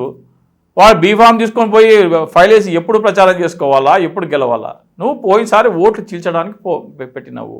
పార్టీ నీది కాదు. సార్, చాలా మంది అంటే గత 3 సంవత్సరాల కింద నుంచి పెద్ద ఎత్తున పనిచేసుకోవడం జరిగింది. కాళహస్తిలో వారు కానీ, తర్వాత వచ్చేసేసి మీరు చెప్పిన ఇందాక పోతనేని మహేష్ గారు విజయవాడలో కానీ, తర్వాత వచ్చేసేసి పోతిని మహేష్ గారు కానీ, తర్వాత పంచకర్ల సందీప్ కానీ, ఇట్లా ఇంకా చాలా మంది చేసుకోవడం జరిగింది కదా. వీళ్ళకి ఈరోజు అవకాశం రాలేదు. వీళ్ళు చేస్తారంటారా సార్ కూటమికి సపోర్ట్? ఎవరు చేస్తారు? మనసు ఇరిగిపోయిన వాళ్ళు. పోతిన వెంకట మహేష్ ఎవరికి కూడా అవకాశం రాలేదు. చేయరు. ఎందుకంటే ఇది నయవంచన. నువ్వు ఇష్టం వచ్చినట్టు నీ పల్టీలు కొడితే నీతో పాటు వాళ్ళు కూడా పల్టీ కొట్టాలంటే కొంచెం సిగ్గు శరము చీము నెత్తురున్నాడు కొట్టాడు పల్టీ. మొన్న ఎన్నికల్లోనేమో చంద్రబాబు నాయుడిని భూస్థాపితం చేస్తా తెలుగుదేశం దాన్ని, ఈ రోజున క్లేమోర్ మైన్ వెళ్తే 16 అడుగుల కారెగిరి పడితే చొక్కా తలుపుకొని రాజకీయం చేసే రాజకీయ దురంధరం అంటే నీ అంత నిస్సిగ్గుగా, నిర్లజ్జగా, బేషరంగా, సిగ్గు శరం లేకుండా, రౌషపోషం లేకుండా ప్రతి ఒక్కడు అట్లా పల్టీ కొట్టలేడు. నీకు ఏమిస్తున్నాడో చంద్రబాబు నాయుడు ఏమో మీకు ఆయనకే తెలుసు, కానీ నీ అంత సిగ్గు లేకుండా అందరూ పల్టీ కొట్టలేరు. నీకు వ్యక్తి పూజ మానసిక రోగి అయితే తప్ప, నీకు మానసిక బానిస అయితే తప్ప, సైకియాట్రిస్ట్తో ట్రీట్మెంట్ తీసుకునే స్థాయిలో మానసిక రోగం ఉంటే తప్ప నీ వెంట ఎవడు నడవడు. ఎన్నిసార్లు పల్టీ కొడతావు? సిగ్గుండాలి కదా. రాష్ట్ర ప్రజల కోసము ఈ పోరాటం చేశాను ఒకటి చూపెట్టమన్నాడు. ఒకటి చివరిగా కాపు సామాజిక వర్గానికి ఇందాక మహేష్ విషయం, అంటే మహేష్ విషయము అంటే ఒక మహేష్ గురించి ఒక ఉదంతం చెప్పాలనుకుంటున్నాను. జనసేన పార్టీ సామాన్య ప్రజల నుంచి రాజకీయ లక్షణాలు ఉన్న వాళ్ళని వెలికి తీయడం కోసము ఔత్సాహిక శిబిరాలు అని ఒక పరీక్షలు ఏవో పెట్టింది. నేను కూడా అటెండ్ అయ్యా. నేను కోంపల్లిలో ఇక్కడ పెడితే, ఇక్కడ రావచ్చా మరి నా ఓటు అక్కడ ఆంధ్రాలో ఉంది, నేను ఇక్కడ అంటే నీ సేవలు తెలంగాణలో ఆంధ్రప్రదేశ్లో కావాలని శంకర్ గౌడ్ అడిగి ఇక్కడ కూడా రమ్మన్నాడు. ఇక్కడ కూడా మాట్లాడినా నేను. ఆ తర్వాత కొన్ని రోజులకు విజయవాడలో జరిగితే నేను అక్కడ రాస్తాను, మరి ఇక్కడ రావచ్చా అంటే మీ సేవలు 2 చోట్ల కావాలని శంకర్ గౌడ్ అంటే ఇక విజయవాడలో కూడా రాశాను నేను. రాసిన తర్వాత ఆ పరీక్షల ఫలితాలు వచ్చినాయి, లిస్ట్ వచ్చింది, 5 పేర్లు వచ్చినాయి. 5 పేర్లు వస్తే దాంట్లో మన పేరు లేదు. నేను అనుకున్నా నాకంటే బాగా రోజులు ఉంటారు కదా, వాళ్ళకు వచ్చినాయేమో అనుకున్నా. అది అయిపోయింది. ఒకసారి జూబ్లీ హిల్స్ ఆఫీస్కి ముత్తంశెట్టి కృష్ణారావు గారు రమ్మంటే నేను చేసిన కార్యక్రమాలు అని చెప్పి ఆలోచనలు అని చెప్పి పవన్ కళ్యాణ్ గారికి ఎక్స్ప్లెయిన్ చేద్దామని రమ్మంటే వెళ్ళడం జరిగింది. పవన్ కళ్యాణ్ నేను వెళ్ళటము, నేను దానికంటే 5 నిమిషాల ముందర పవన్ కళ్యాణ్ బయటికి వేరే పని మీద వెళ్ళిపోవటం, అది కుదరలేదు. సరే కూర్చొని పిచ్చాపాటి మాట్లాడుతుంటే సత్యప్రసాద్ అని ఒక ఆయన ఉన్నారు, పవన్ కళ్యాణ్ అపాయింట్మెంట్స్ చూసేవాడు. మాట్లాడిన తర్వాత నీ దగ్గర చాలా టాలెంట్ ఉంది, చాలా సబ్జెక్ట్ ఉంది, నువ్వు అధికార ప్రతినిధికి ఎందుకు అప్లై చేయలేదు, పరీక్ష ఎందుకు రాయలేదన్నాడు. నేను రాయకపోవడమే, నేను రాసిన అన్న. రైట్, నువ్వు రాయలేదన్నాడు. అరే రాసినోడికి నాకు తెలుసు కదా అంటే, కరెక్షన్ చేసినోడికి నాకు తెలుసు కదా నువ్వు రాసినవు లేదన్నాడు. మార్కులు వేసింది నేనే, అన్ని వీడియోలు విని మార్కులు వేసింది నేనే, పేపర్లు దిద్దింది నేనే, నీ పేరు ఎక్కడ ఇన్వాల్వ్ లేదన్నాడు. నేను మాట్లాడింది నా ఫోన్లో కూడా రికార్డ్ అయింది, నేను మాట్లాడేటప్పుడు నా ఫోన్లో కూడా రికార్డ్ అయితే చూపిస్తుంది. షాక్ అయినాడు. మీ ఫోన్ నంబర్, ఈమెయిల్ ఐడి ఇవ్వండి అన్నాడు. లోపల పోయి చెక్ చేసిన, లేదు. అంటే మీరు ఆన్లైన్ రాశారు ఎగ్జామ్? ఆన్లైన్ కాదు, అదన్నీ ఎంటర్ చేసుకున్నారు. ఫోన్లో పేరు, ఫోన్ నంబర్ అన్నీ ఎంటర్ చేసుకొని ఈమెయిల్ ఐడి, అప్లికేషన్ దాంట్లోనే ఉంటుంది, అవన్నీ ఫీడ్ చేసుకున్నారు. నేను అక్కడ 3 పరీక్షలు రాసిన, విజయవాడలో, హైదరాబాద్లో 3 పరీక్షలు, 6 పరీక్షల్లో ఒక ఎంట్రీ కూడా లేదు, అసలు నేను హాజరైతే లేదు అక్కడ. ఇది ఏంద్రబా అంటే పరీక్ష ఫీజు ఏమైనా కలెక్ట్ చేశారా? ఫీజు ఏమి కలెక్ట్. అయిపోయిన తర్వాత అడ్మిన్ శివ అని ఒకసారి వచ్చారు. వచ్చిన తర్వాత విజయవాడలో పరీక్షలు జరిగితే ఆ విజయవాడలో రాసిన పరీక్షా పత్రాలు ఆఫీస్కి పంపించమంటే ఈ హరీష్ అనే వ్యక్తి పరీక్ష నిర్వహించిన తర్వాత తన వెంట తీసుకురావాల్సిన ప్రశ్నాపత్రాలు పోతిన వెంకట మహేష్కి అప్పచెప్పారు. ప్రశ్నాపత్రాలు, ఆన్సర్ షీట్స్ పోతిన వెంకట మహేష్ 6 నెలల పేపర్స్ ఆయన దగ్గరే పెట్టుకున్నాడు. తర్వాత తెలిసింది ఏంటంటే ఎవరెవరైతే బాగా రాశారో, నరసింహ ఉన్నారు, నరసింహ బాగా రాశాడు, నరసింహ పేరు తీసేసి ఈ subject same as it is నువ్వు రాయి రాజశేఖర్ పేరుతో నాకు ఇచ్చి 15,000, 20,000, 25,000. సబ్జెక్టు చూస్తేనేమో బాగుంది, రాసినోడి పేరు ఉండదు, వేరేవాడి పేరు మీద పోయింది అది. సో మరి అది పోతిన వెంకట మహేష్ చేసినాడా లేకపోతే ఎవరు చేసినాడా కానీ అది మనకి సబ్జెక్ట్ బయటకు వచ్చింది. 6 నెలలు పోతిన వెంకట మహేష్ దగ్గర ఉన్న పేపర్స్ ఎట్లా పెట్టుకుంటారు? సో ఈ తరహా ఇప్పుడు ఆయనకి ఎంత బాధ ఉందో, మరి ఆయన 6 నెలల పేపర్ ఆయన దగ్గర ఎందుకు పెట్టుకోవాల్సిన అవసరం ఎందుకు వచ్చింది? అసలు ఆయన ఎందుకు తీసుకున్నాడు? ఇదిగోండి సార్, మీరు పరీక్షలు రాసినారు కదా, పేపర్స్ మర్చిపోయినారు, మరుసటి రోజు కొరియర్లో పంపించాలి కదా, 6 నెలలు ఆయన దగ్గర ఎందుకు పెట్టుకున్నారు? మాట్లాడిన వీడియోలో హార్డ్ డిస్క్, ప్లస్ జవాబు పత్రాలు. చాలా ఆవేదనతో మాట్లాడడం జరిగింది. ఇక్కడ నేను ఎక్కువ పని చేసుకున్నాను విజయవాడ వెస్ట్లో, నాకు అవకాశం ఇవ్వాలని చెప్పేసి. ఆవేదనతో మరి పరీక్ష రాసిన వాళ్ళు కూడా ఆవేదన ఉంటుంది కదా, నేను కూడా ఉన్నాను కదా. నేను పరీక్షనే రాలేదన్నావంటే నువ్వు నీ చేతిలో నువ్వు ఆడే డ్రామాలు నువ్వు ఆడినప్పుడు విధిని కూడా నీతో డ్రామా ఆడింది. పవన్ కళ్యాణ్తో కూడా విధి డ్రామా ఆడింది పోయినసారి, బహుశా ఈసారి కూడా విధి డ్రామా ఆడొచ్చు. దేవుడు చూపిస్తాడు కర్మ ఫలితం. సార్ మిగిలిన జనసేన నాయకులు ఎవరు కూడా పెద్ద ఎత్తున విమర్శలు చేసినట్టు ఇది చేసినట్టు ఎందుకండి? వైసీపీలో క్యూ కట్టినారు అందరూ. మంచి స్వాములు ఎవరైతే ఉన్నారో వారు నాకు టికెట్ ఇవ్వాల్సిందని చెప్పేసి ఇటీవలనే స్వరం వినిపించడం జరుగుతా ఉంది. ఆ మంచి స్వాములు గారు తెనాల్లో ఇండిపెండెంట్గా నాదెండ్ల మనోహర్ మీద పోటీ చేయబోతున్నారని తెలిసింది మనకు సమాచారం. ఒంగోలు నుంచి టికెట్ వారు అడుగుతా ఉన్నారు. ఒంగోలు నుంచి అడుగుతున్నారు, ఇంకా అన్ని డిక్లేర్డ్ కదా, ఇంకేం గిద్దలూరు కావాలంట. గిద్దలూరు అన్ని డిక్లేర్డ్ కదా. సో కొంతమంది తెనాలి మీద ఆలోచించాలా పవన్ కళ్యాణ్ గారు? మొత్తం పవన్ కళ్యాణ్ ఏం ఆలోచిస్తాడండి? పార్టీ అనేది కాదండి. జిల్లా రాష్ట్రం మొత్తం కూడా తన అభిమానులు ఉన్నారు, నిర్ణయం తీసుకోబోతున్నా అని చెప్పేసి వారు అనడం జరిగింది. ఇక్కడ రెబర్గా మారే అవకాశం ఉందంటారా? అట్లా అంటే చాలా మంది వస్తారు, 150 మంది రెబల్స్ వస్తారు. 150 రెబల్స్ ఇండిపెండెంట్ గా పోటీ చేస్తారు, లేకపోతే వైసీపీలో చేరుతారు, లేకపోతే వైసీపీ కోసం పనిచేస్తారు. అందులో చిత్తా రాజశేఖర్ కూడా ఉంటాడు. ఈ కాపులకి ఏ పార్టీ ప్రాధాన్యతనిచ్చిందంటారు? ఇప్పుడు నంబర్స్ చెప్తున్నాయి కదా, టికెట్లు అయితే ఇంకా 3 పార్టీలు కూడా ప్రకటించేసిన, కాంగ్రెస్ ఒకటే. ఇప్పుడు 23 సీట్లు ఏమో చెప్తున్నారు లెక్క కూటమి తరఫు నుంచి. బీజేపీ, టీడీపీ, జనసేన నుంచి 23. నిన్నటి వరకు 20 ఉండే, ఇవాళ ఏదో లిస్ట్ వచ్చింది, అట్లా ఏమైనా వచ్చినాయేమో తెలియదు. 23 ఏమో ఇస్తున్నారు. 30 అని నేను అంటున్నా, 31 అని వైసీపీ పార్టీ వాళ్ళు అంటున్నారు. నాకైతే 30 లెక్క కనబడ్డాయి. ఆ లెక్కను చూసుకుంటే కూడా 8-10 సీట్లు వైసీపీ ఎక్కువ ఇచ్చింది. పవన్ కళ్యాణ్ కాపుల కోసం పార్టీ పెట్టి కాపులను ఉద్ధరించి వెనుకబడిన కాపుల కోసం పెడితే వైసీపీ కంటే ఎక్కువ సీట్లు తీసుకురావాలి కదా. వచ్చినటువంటి 23 సీట్లు 8 సీట్లు వారికి ఇచ్చారని చెప్పేసి. అవునబ్బా, నువ్వు 93rd అవును బాబు, అవును. నువ్వు టీడీపీ మీద ఇన్ఫ్లుయెన్స్ చేయాలి కదా నువ్వు. నాకు ఇచ్చే 21 బాబు, 175 అందులో 10 నేను ఇచ్చిన. 175లో 30 ఇస్తే 23లో 8 టికెట్లు ఇచ్చినాను వాళ్ళకి సంబంధించిన నాయకులు ప్లాన్ చేయడం జరుగుతుంది. అంటే టీడీపీకి ఓకే, జనసేన కోటేయండి కానీ టీడీపీ కోటేయండి, అంతే కదా. టీడీపీని ఘోరంగా ఓడించండి. టీడీపీ మరి వైసీపీతో పోలిస్తే మరి చాలా తక్కువ ఇచ్చింది కదా. 9 సీట్లు అంటే 12 సీట్లు, 12, 13 చెప్తున్నారు, చాలా తక్కువ ఇచ్చింది కదా. అంటే పవన్ కళ్యాణ్ అంటే కాపులకు పిచ్చింది కాబట్టి పవన్ కళ్యాణ్ ఒక ఎరేసి కాపుల ఓటు బూతు మాటతో ఎటువైపు కన్సల్టేట్ అవకాశం ఉంది? కాపులు ఆలోచించాలి. పవన్ కళ్యాణ్ అనే ఒక వ్యక్తి ఫోటో చూపించి ఆ బొమ్మ పెట్టుకొని కాపులందరినీ ఎర్రి పుష్పాలను చేసి కాపు ఓటు బ్యాంకు కొల్లగొట్టే కుట్ర మాత్రమే ఇది. ఎట్లయితే అట్లా ఇప్పుడు ముద్రగడ పద్మనాభం గారు వైసీపీలో జాయిన్ అవ్వడం జరిగింది, వారు కూడా కాపు జాతికి సంబంధించి ఏమండి 31 సీట్లు ఇచ్చినారు, వీళ్ళు 22 ఇచ్చినారు. 9 సీట్లు షార్టేజ్, వీళ్ళు 5 ఎంపీలు ఇచ్చినారు, వాళ్ళు 3 ఎంపీలు ఇచ్చినారు. కాపులు ఆలోచించుకోవాలా. ముద్రగడ పద్మనాభం గారి ఆయన వద్దన్నాడేమో, నాకు ఏ పదవి లేకుండా పనిచేస్తా అని చెప్పినా ఆయన స్టేట్మెంట్ ఇస్తున్నాడు. వారి కారణం చేత ఓట్ బ్యాంక్ ఏమన్నా వైసీపీ వైపు పెద్ద ఎత్తున కన్సల్టేట్ అయ్యే అవకాశం ఉందా? ఆయన ప్రభావం గణనీయంగా ఉంటుంది. ఆయన అంటే అభిమానం ఉన్న కాపులు చాలామంది ఉన్నారు. కాకపోతే కాపులని నయవంచన చేసింది చంద్రబాబు నాయుడు కంటే ఎక్కువ పవన్ కళ్యాణ్. వీళ్ళిద్దరిలో ఎవరికి ఎక్కువ ఇన్ఫ్లుయెన్స్ ఉంటుంది సార్ కాపు జాతి నుంచి? ఎవరు? పవన్ కళ్యాణ్, వయసు బట్టి వ్యక్తి పూజ మానసిక రోగం ఉన్న వాళ్ళు మాత్రమే పవన్ కళ్యాణ్తో ఉన్నారు. ఏ మాత్రం విచక్షణ, విజ్ఞత, వివేకం ఉన్న వాళ్ళు ఎవరు పవన్ కళ్యాణ్తో లేరు. పవన్ కళ్యాణ్ ఏం చెప్తాడు? నా ఆస్తి నేను దారవస్తున్నా, 1 సెకండ్, ఇది అయిపోనివ్వండి, నా ఆస్తి నేను పంచిపెడుతున్నా అంటాడు. అంతకంటే నయవంచన మాట ఇంకోటి లేదు. ఇన్సూరెన్స్ పేరు మీద మీరు 500 కట్టండి, లేదు లేదు లేదు లేదు లేదు ఈసారి చెప్తా నేను, ఇది కేవలం స్పెషల్గా పిఠాపురం ప్రజలకు చెప్తున్నా.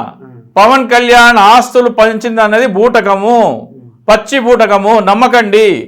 పవన్ కళ్యాణ్ ఏం చెప్పాడంటే క్రియాశీలక సభ్యత్వం కోసం మీరు ఒక 500 కడితే నా కష్టార్జితం ఒక 1500 జోడించి మీకు ప్రమాద బీమా చేయిస్తానని చెప్పాడు. కార్యకర్తలందరూ 500 కట్టినారు. ఈయన ఇన్సూరెన్స్ కంపెనీతో చెక్కులు పట్టుకొని ఫోటోలు దిగినాడు, 2 కోట్ల రూపాయలవి. నా కష్టార్జితం ఇన్సూరెన్స్ కోసం ఇస్తున్నాను ఫోటోలు దిగినాడు ఈయన. నేను కూడా మీకు మీ డబ్బులకి నా డబ్బులు యాడ్ చేస్తున్నాను. కానీ పోస్ట్ ఆఫీస్లో 299 రూపాయలకి 10 లక్షల ప్రమాద బీమా ఉంది. నువ్వు ఇచ్చేదానికంటే 200 రూపాయలు తక్కువకి నువ్వు ఇచ్చేదానికంటే డబుల్ ప్రమాద బీమా ఉన్నది. నువ్వు ఏ ఇన్సూరెన్స్ కంపెనీ కట్టావయ్యా? ఎవరిని చెవులో పువ్వు పెడుతున్నావు నువ్వు? ఇదో దయచేసి లేదు లేదు లేదు, ఈ పిఠాపురం ఓటర్ల కోసం చెప్తున్నా నేను. మీ ప్రశ్న తర్వాత మీద అనండి, ఇది ఫ్లో ఆపకండి మీరు. ఇది ఎంత నయవంచన చేస్తున్నాడో పిఠాపురం ఓటర్ ప్రతి ఒక్కరు తెలుసుకోవాలి. ఇది ఇక్కడ ఏ ఇన్సూరెన్స్ కంపెనీ కడుతున్నావు నువ్వు? ఎంత కడుతున్నావు నువ్వు? నీ 1500 నయ పైసా కట్టలేదు కదా. ఆ 500లోనే 300కి ఎక్కువనే 150 నుంచి 200 మధ్యలో కట్టినాడు. 300 నుంచి 350 జేబులో వేసుకున్నాడు. జేబులో వేసుకొని ఏమంటాడంటే నా కష్టార్జితం కట్టినాను కాకుండా ఆ కార్యకర్త చనిపోతే పాపము ఇన్సూరెన్స్ కంపెనీ వాళ్ళు చెక్కిస్తే 1000 సార్లు చెప్పారు మీరు. నేను 1,000 సార్లు చెప్తా, ప్రతి ఒక్కరి చౌకి చేరేదాకా చెప్తా నేను, ప్రతి ఒక్కరికి చేరేదాకా చెప్తా నేను. ఇది పవన్ కళ్యాణ్ దోచుకునే వ్యక్తి కానీ పంచే వ్యక్తి కాదు. మీ చెమట రక్తం తీసుకొని కార్యకర్త చనిపోతే ఇన్సూరెన్స్ కంపెనీ వాళ్ళకి చెక్కిస్తే నేను ఇస్తున్నా అని చెప్పుకుంటాడు. ఇంతకంటే సిగ్గుమాలిన బతికేదైనా ఉంటుందా? లేదు. అరే ఆగు బాబు, ఇక్కడ విషయము ప్రజల పనుల నుంచి తీసుకునే ప్రజల డబ్బు ఇవ్వాలా లేదా అనే నాయకుడి చేతిలో ఉంటుంది. ఇక్కడ ఇన్సూరెన్స్ కంపెనీ ఈయన తప్ప ఎవరికి ఇవ్వకూడదు. ప్రభుత్వం డబ్బు ఇస్తుందంటే ఖజానా నుంచి సంక్షేమ పథకాలు ఏదైనా సరే ఆ నిర్ణయం తీసుకునే వ్యక్తి మీద ఉంటుంది ఆ డబ్బు ఎలా యూజ్ చేయాలని. ఇక్కడ అట్లా కాదు. ఈయన ఇన్సూరెన్స్ చేస్తే ఆయనకే వెళ్ళాలి డబ్బులు. పవన్ కళ్యాణ్ చేసేది ఏమీ లేదు. ఆ డబ్బులు నేను ఇష్టం చెప్పుకుంటాడు. అన్నం తింటున్నావా, గడ్డి తింటున్నావా, మనిషివా, పశువువా? నీ కార్యకర్త కష్టార్జితం తీసుకొని అందులోంచి 300 దోచుకొని ఇన్సూరెన్స్ కంపెనీ అతను చెక్కిస్తే నేను ఇస్తున్నా అని చెప్పుకుంటూ ఆ కుటుంబాన్ని కాళ్ళకు దండం పెట్టించుకొని చెక్కిస్తున్నాడు. ఇంతకంటే దుర్మార్గుడు, ఇంతకంటే నీచుడు, ఇంతకంటే నికృష్టుడు ఈ భూ ప్రపంచం మీద ఎవడో ఉంటాడు? వాడా వచ్చి నేను కష్టార్జితం ప్రజలకు పంచేది? వాళ్ళ డబ్బులు వాళ్ళకి ఇస్తా, నేను ఇచ్చుకుంటా అని చెప్పుకుంటా, కాళ్ళకి దండం పెట్టించుకుంటా ఇచ్చుకుంటా, ఇతను తన సొంత డబ్బు పంచుతాడా? ఎవడో ఇచ్చిన డొనేషన్ ఇటు పంచి ఉండొచ్చు. నా సూటి ప్రశ్న, మీరు డివైడ్ అవుతా ఉన్నారు, మీకు పవన్ కళ్యాణ్ గారు అంటే వ్యక్తిగతమైనటువంటి దేశం ఇతరతర కారణాలు పవన్ ఏమనాలా?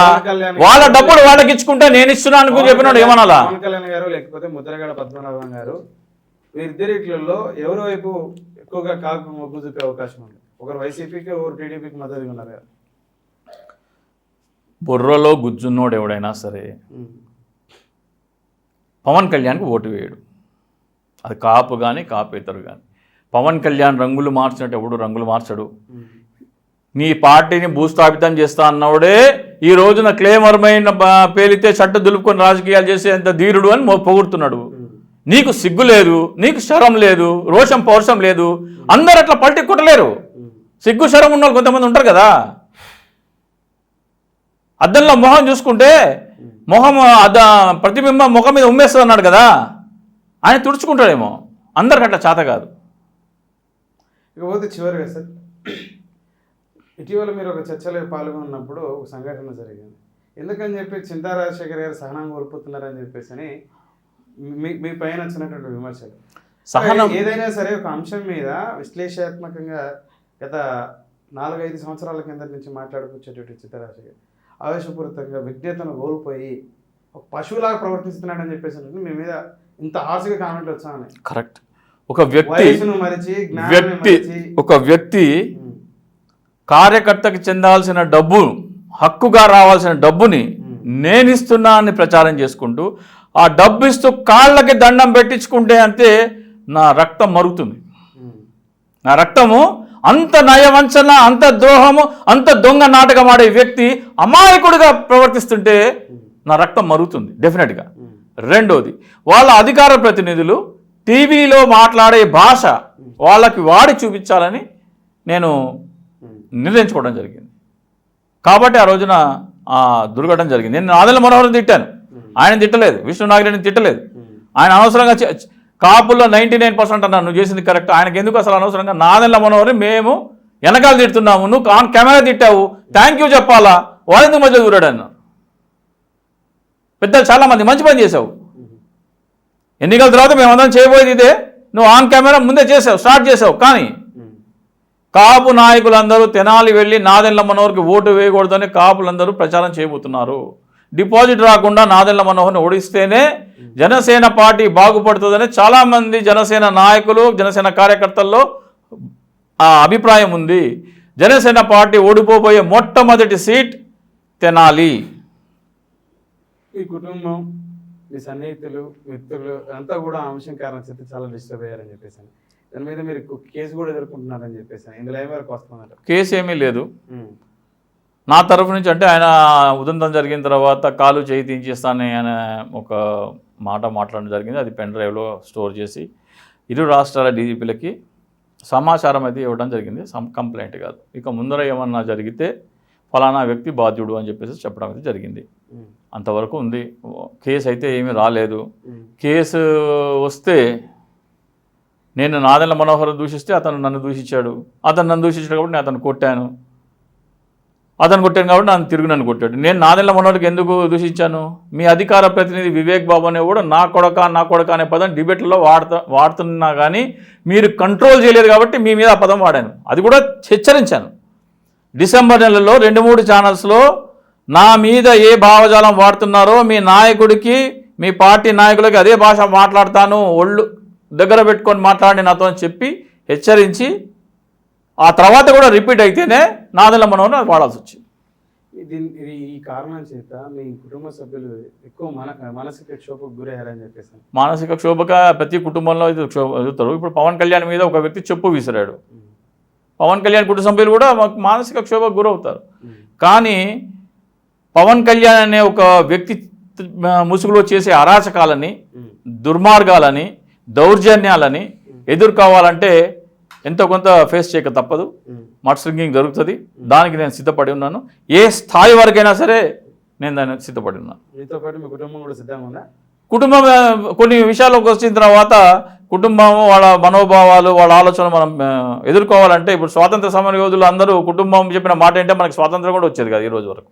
చింతా రాజశేఖర్ కాస్త చింతా రాజశేఖర్ రెడ్డి ఎట్లా అయ్యాడంటే ఇదొకటి మళ్ళీ చింతా రాజశేఖర్ అది ఎప్పుడు జరిగిందంటే మీరు చెప్తున్న ఘటన అది జరిగింది మార్చి 2వ తారీఖు 3వ తారీఖు జరిగింది. ఫిబ్రవరి 7వ తారీఖు నాడు ఫేస్బుక్లో ఒక పోస్ట్ వచ్చింది. బానిస అయినాడు ఇందాక పవన్ కళ్యాణ్ కాళ్ళు ముట్టించుకుంటే నాకు కోపం ఆక్రోషం వచ్చింది అలా కాళ్ళ దగ్గర అన్నాడు రెడ్ల కాళ్ళ దగ్గర అదే అని చెప్పేసి సరే మిమ్మల్ని విమర్శించే వ్యక్తులు చెప్తా ఉంటారులే కానీ ఒక వీడియో వచ్చింది. కాపులు అనేవాళ్ళు సారీ రెడ్లు అనేవాళ్ళు కూడా కాపులే, రెడ్డి అనేది క్యాస్ట్ కాదు ఒక టైటిల్ అయినా ఒక వీడియో వచ్చింది. ఒక ఇప్పటికీ వీడియోలో ఉంది. ఆ వీడియో చూసిన తర్వాత ఈ రెడ్లందరూ కూడా కాపులే కాబట్టి నేను కూడా కాపులే కాబట్టి నేను కూడా రెడ్డి అనే టైటిల్ పెట్టుకుంటా అని ఫిబ్రవరి 7వ తారీఖు నాడు అది ఫేస్బుక్లో చింతా రాజశేఖర్ రావుని చింతా రాజశేఖర్ రెడ్డి అని పెట్టడం జరిగింది. దాని కింద కామెంట్స్ చూస్తే తెలుస్తుంది. ఈ వీడియో చూసే మీరు రెడ్డిగా మారారా అని మా జనసేన ఆఫీసులో పనిచేసిన ఒక మహిళ అనటము, నిజమే అంటే ఆమె తల కొట్టుకోవటము. ఆ తర్వాత మళ్ళీ ఫేస్బుక్లో మళ్ళీ మనం పేరు మార్చుకోవాలంటే ఒక 2 నెలల వ్యవధి ఉంటుంది కాబట్టి ఏప్రిల్ 7వ తారీఖు నాడు మళ్ళీ నేను రెడ్ల నాయకత్వానికి ఊడిగం చేస్తున్నాడు కాబట్టి అంటే ఇప్పుడు పవన్ కళ్యాణ్ ఎవరికి ఊడిగం చేస్తున్నాడు? పవన్ నాయుడు ఎవరికి ఊడిగం చేస్తున్నాడు? చింతా రాజశేఖర్ రెడ్డి గారు రెడ్ల నాయకత్వానికి ముగ్ధుడా లేకపోతే బానిసనా లేకపోతే ఏ కారణం చేత పెట్టా చెప్పినాను స్పష్టంగా.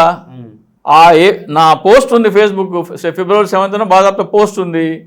ఇకనైనా చింతా రాజశేఖర్ రావు ఇక నుండి చింతా రాజశేఖర్ రెడ్డి అని దాని కింద మీరు కామెంట్లు చదివితే అర్థమవుతుంది. అది కాకుండా నువ్వు కాపు అనే వాడికి పుడితే జనసేనకి ఓటేయాలి అంటున్నారు. నువ్వెవడు నేనెవరికి ఓటేయాలి డిసైడ్ చేయడానికి? కులం ఆధారంగా కాదు కదా ఓట్లు వేసేది. సో అదే కనుక వాళ్ళ అభిప్రాయం అయితే నేను బహుశా రెడ్డిగానే కంటిన్యూ అవుతానేమో. చివరిగా ఆంధ్రప్రదేశ్ రేపు అసెంబ్లీ ఎన్నికల్లో వైఎస్ఆర్సీపీకి ఎన్ని స్థానాలు రావచ్చు? వైఎస్ఆర్సీపీకి ఇప్పుడున్న పరిస్థితి ప్రకారం 130 స్థానాలు వస్తాయి. రాయలసీమకు నుంచి ఏ మేరకు అవకాశం? 52లో 42 వస్తాయి. 52. గుంటూరు కృష్ణా జిల్లాలో ప్రకాశం నెల్లూరులో 22 సీట్లలో ఒక 10-12 వస్తాయి. అక్కడ గుంటూరు పర్వాలేదు, కృష్ణా కొద్దిగా అటు ఇటుగా ఉంటుంది, ఈస్ట్ వెస్ట్లో కొద్దిగా ప్రభావం ఉంటుంది. మళ్ళీ ఉత్తర వైజాగ్ నుంచి నార్త్ ఆఫ్ వైజాగ్ మళ్ళీ ఉంటుంది. 130 స్థానాలు ఎక్కడికి పోవు. ప్లస్ రాబోయే రోజులలో ఇలాగే గనక వలస కొనసాగితే అంటే టీడీపీ ఓడిపోతుంది అనే సంకేతం గనక జన సైనికులకు వస్తే ఓటు ట్రాన్స్ఫర్ కూడా జరగదు. TDP to Janasena, Janasena TDP కూడా ఎప్పుడైతే వైసీపీ ఖచ్చితంగా వస్తుందని ప్రతి ఒక్క ఓటర్ గమనించాడు. ఆల్రెడీ సంకేతాలు అయితే ఉన్నాయి. ఇంకో 15 రోజుల తర్వాతనో నెల రోజుల తర్వాతనో వాళ్ళు కను తెలిసి మనం ఓటు ట్రాన్స్ఫర్ చేసినా కానీ మనం అధికారంలోకి వచ్చేది లేదు, పీకేది లేదన్న నిర్ణయానికి వస్తే ఓటు ట్రాన్స్ఫర్ అనేది జరగదు. డెఫినెట్గా వేస్తారు. నోటాకేస్తారు. నోటాకేస్తారు పర్లేదు. టీడీపీ జనసేన కూడా జనసేన టీడీపీ కూడా రెండు కలిసి గతంలో వచ్చిన 150 స్థానాలు మళ్ళీ క్రాస్ అయ్యే అవకాశం. ఎంపీ స్థానాలు ఎన్ని రావచ్చు? ఎంపీ స్థానాలు 20 దాకా వస్తాయి. లేదు కదా. 175 చోట్ల జగన్మోహన్ రెడ్డి పోటీ చేస్తున్నాడు, 25 చోట్ల జగన్మోహన్ రెడ్డి పోటీ చేస్తున్నాడు. 25 ఎంపీ స్థానాలకి 175 ఎమ్మెల్యే స్థానాలకి అభ్యర్థిని చూసి ఓటు వేయట్లేదు. జగన్మోహన్ రెడ్డి పథకాలు, జగన్మోహన్ రెడ్డి సంక్షేమ పథకాలు అవి చూసి మాత్రమే ఓట్లు వేస్తున్నారు. చూద్దాం ఏ విధంగా ఉంటాయని చెప్పేసి మీరు అన్నట్టు అభ్యర్థిని చూసా లేకపోతే జగన్మోహన్ రెడ్డి గారి పాలన అని చెప్పేసి మీరు అన్నట్టు ఒకవేళ 150 స్థానాలు వచ్చే జగన్మోహన్ రెడ్డి గారి పాలన ఎంత గొప్ప ఉందని చెప్పేసి భారతదేశంలో ఆంధ్రప్రదేశ్ మన జగన్మోహన్ రెడ్డి గారు ఏదైతే ముఖ్యమంత్రిగా బాధ్యతలు స్వీకరించారో అదొక చరిత్ర. గతంలో ఎన్నడూ లేదంగా లేకపోతే ఏ పార్టీ లేదు మెజార్టీతో ఒకవేళ రేపు మళ్ళీ అది తీసుకున్నా అంటే అంతా గొప్పగా పాలన అందించినట్టు అని చెప్పేసి ఒక సంకేతం దేశం యావత్తంతా కూడా వెళ్తారు. అంత పెద్ద ఎత్తున సంక్షేమాన్ని అందించి ప్రజల మరణ చొరవనడం. చూద్దాం సార్. నమస్తే.